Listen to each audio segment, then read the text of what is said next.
colorful Cape Town is one of the most multiracial cities in the world.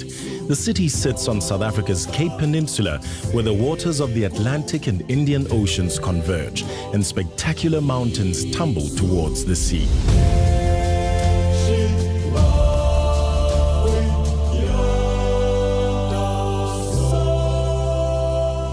For centuries, the Cape of Good Hope was synonymous with danger as European ships bravely rounded the perilous waters en route to the riches of Asia.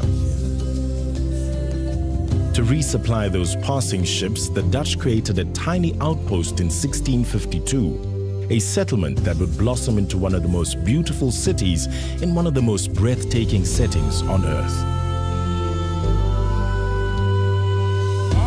For decades, Cape Town has been buffeted too by the crosswinds of social upheaval. But just like those early ships, Cape Town had endured some of history's most turbulent waters and set course to an optimistic future.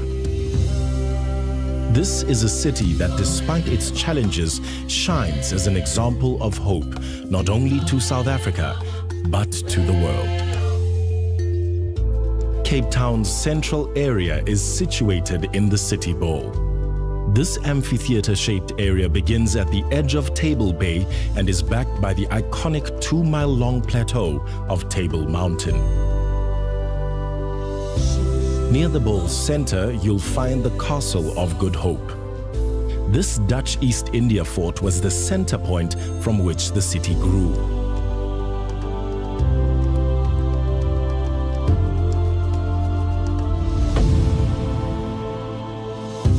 Nearby, visit Company's Garden, whose rich soils were cultivated to provide fresh produce for those early merchant ships. All around the gardens, some of the city's most important institutions sprang up, such as the Parliament Building and the National Library. On the park's southern end, in the South African Museum and Planetarium, experience the wonders of Africa, from the power of pre-colonial rock art to the giants of the Cape's natural world.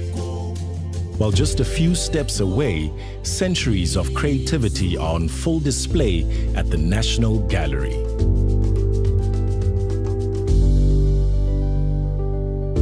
Fusing both contemporary and old world architecture, the nearby South African Jewish Museum stands as a tribute to a community that has done much to shape the country. Just a few blocks away, don't miss the District 6 Museum. This museum and cultural center gives voice to the 60,000 non-white residents who were forcibly removed from the city and saw their vibrant multiracial neighborhood flattened during the darkest days of the apartheid era.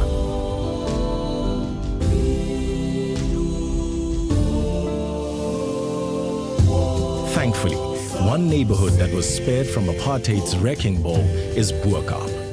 Despite decades of racial segregation, traditional Cape Malay culture proudly continues amid the row houses and cobbled streets of this incredibly colorful hillside suburb.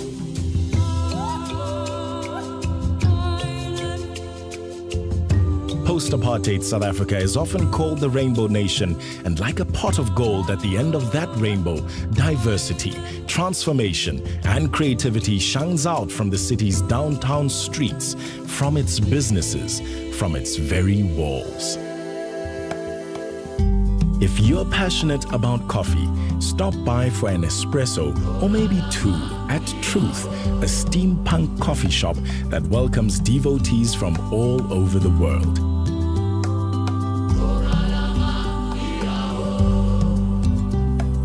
Once you've had your caffeine fix, wander along Long Street, where elegant Victorian architecture, fashion, and food collide, creating one of the mother city's buzziest streets.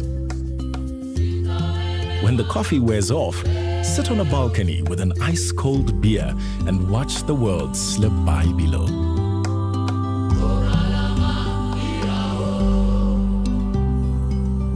The spirit of rejuvenation continues at the Victoria and Alfred waterfront.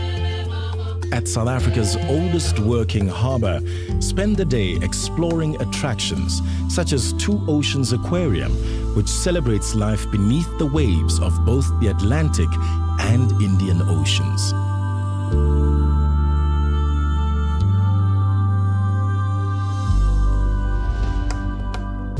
The waterfront is also the gateway to one of the world's most infamous prisons, Robben Island. Journey across the waters of Table Bay to experience the damp prison walls and windswept yards, and to listen to stories told by former inmates.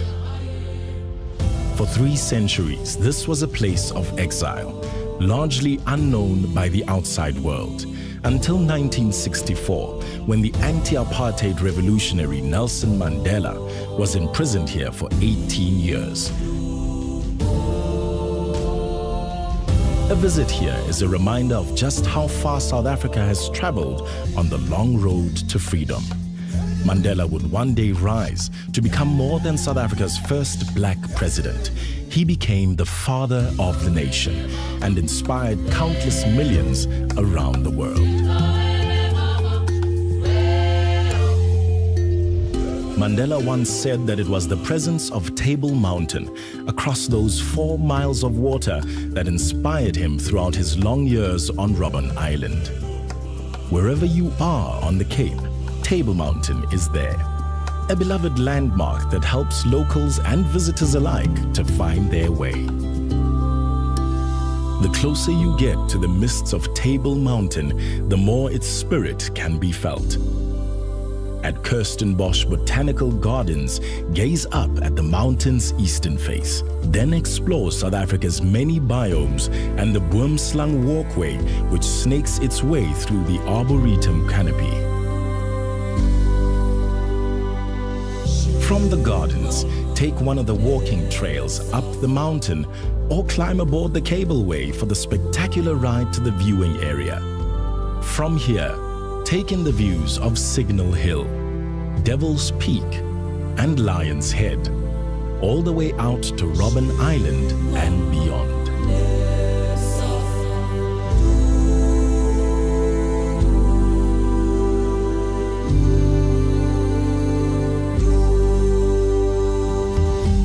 Cape Town is one of the world's great beach cities, with countless beaches, bays, and seaside communities, each with its own unique vibe. From Greenpoint, the site of Cape Town's futuristic stadium, head down the western coast of the Cape Peninsula to one incredible beach after another.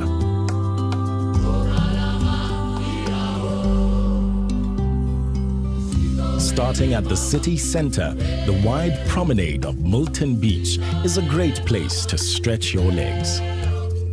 A little further south in Clifton, some of the country's most expensive homes spill down from the peninsula to the 4 beaches below, each one separated by falls of granite boulders which offer great shelter on windy days. While a house at Clifton will set you back millions, the views of the sparkling Atlantic, Lion's Head, and the 12 Apostles are just as they've always been, free.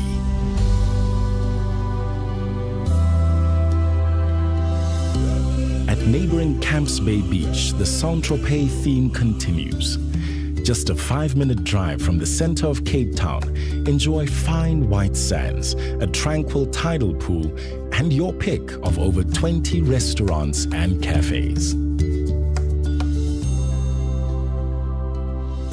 6 miles down the coast, things mellow out even more at Llandudno Beach. Pull on a wetsuit and enjoy the waves, or just explore the massive boulders. Life is simple here. There's no street lights, no restaurants, and not a single shop.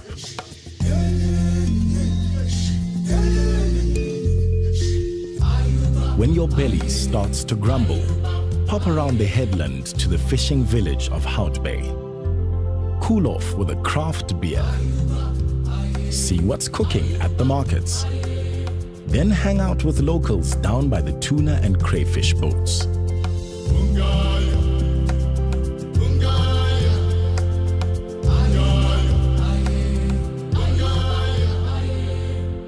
Once you've explored the peninsula's western coastline, the eastern side awaits.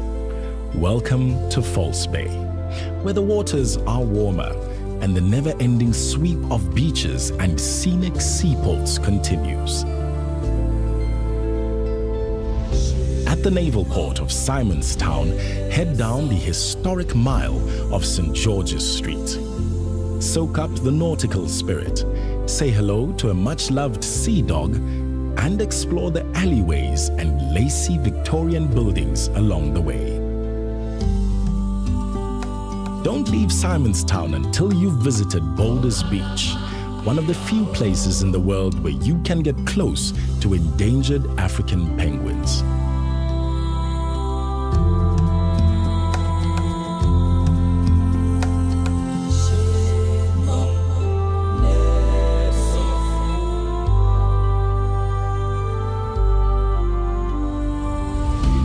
False Bay was once dotted with humble farming and whaling villages like Fishhook. From here, follow the coastal walk around to Colt Bay, where writers, musicians, and artists have replaced the whalers and lime burners of yesteryear. Thankfully, the bay's fishing boats still put out to sea, ensuring the local restaurants are always well stocked with the freshest seafood.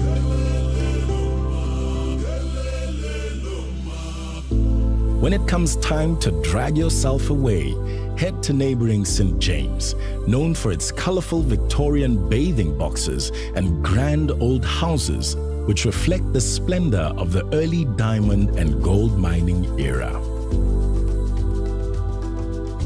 Right next door, the mood changes again at Muizenberg, home to some of the most laid-back vibes in South Africa. With its warm, shallow water, it's the perfect beach for families. And if you've ever wanted to surf, this is the place to learn. Muizenberg is, after all, the birthplace of South African surfing. While the beach at Muizenberg can get packed in summer, you'll find plenty of cool escapes in the streets of this arty village. From here, over 12 miles of fine sands stretch all the way around to historic Gordons Bay. Just around the corner at Kogel Bay, the only sounds you'll hear are the pebbles and shells rolling in with the incoming tide.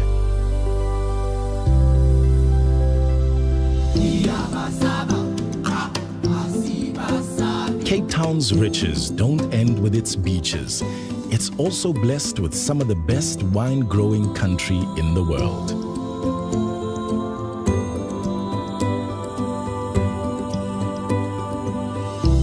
The Cape's first vines were planted in company's gardens in 1655 to help those passing sailors ward off scurvy. But the roots of the nation's winemaking industry really took hold just 20 minutes drive away in the suburb of Constantia. In the late 1600s, hundreds of vines were planted here, along with rows of oaks to shield them from the harsh Cape winds. From here, those vines spread far beyond Cape Town into a region now known as the Winelands. Choose from 18 different wine routes centered around historic villages and towns, and discover vast vineyards in settings that will take your breath away. Many of the estates are characterized by historic Cape Dutch-style manners, as well as restaurants and tasting rooms where you can savor the very essence of this fertile land. After touring the acclaimed wineries of Paarl, such as Laborie and Vrede and Lust, explore the streets and architecture of this 300-year-old town.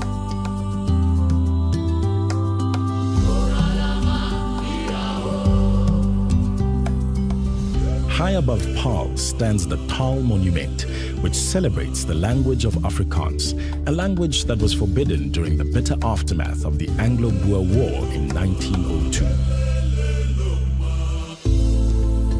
The Stellenbosch wine route, South Africa's oldest, offers more than 150 tasting rooms across 200 vineyards. At the Waterford Estate, take a 2-hour wine safari through the Bordeaux-inspired estate, then taste some of the most exciting new reds in the region.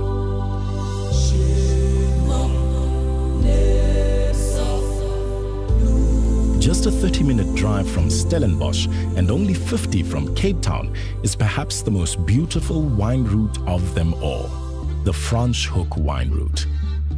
Fleeing religious persecution in 17th century Europe, 200 French Huguenots came to this valley and created paradise. Today, Franschhoek is considered the food and wine capital of South Africa. At Boschendal, one of the country's very first estates, the influence, style, and passion of the French is everywhere. It also lingers in the town itself, in the galleries, the museums, and in the memorial, which depicts a female figure casting off the cloak of oppression and gazing towards an optimistic future. Before you head back to Cape Town, head up Franschhoek Pass, one of the Cape's most scenic drives. High in the Montreuil Nature Reserve, soak up the views of the valley below and wander hillsides filled with proteas, a flower first discovered on the Cape and now cultivated all over the world. In local tradition, the protea represents transformation, courage, and hope. Cape Town is a city which shares the same soil, so it's not surprising that it embodies those same qualities too. But Cape Town is more than just a single flower. It's a garden. From its earliest days as a resupply station for passing sailors, through the bitter harvests of the apartheid era, this is a garden where hands of every color have planted seeds of hope and have held the fruits of freedom. So come and savor the colors, hope, and freedom of Cape Town.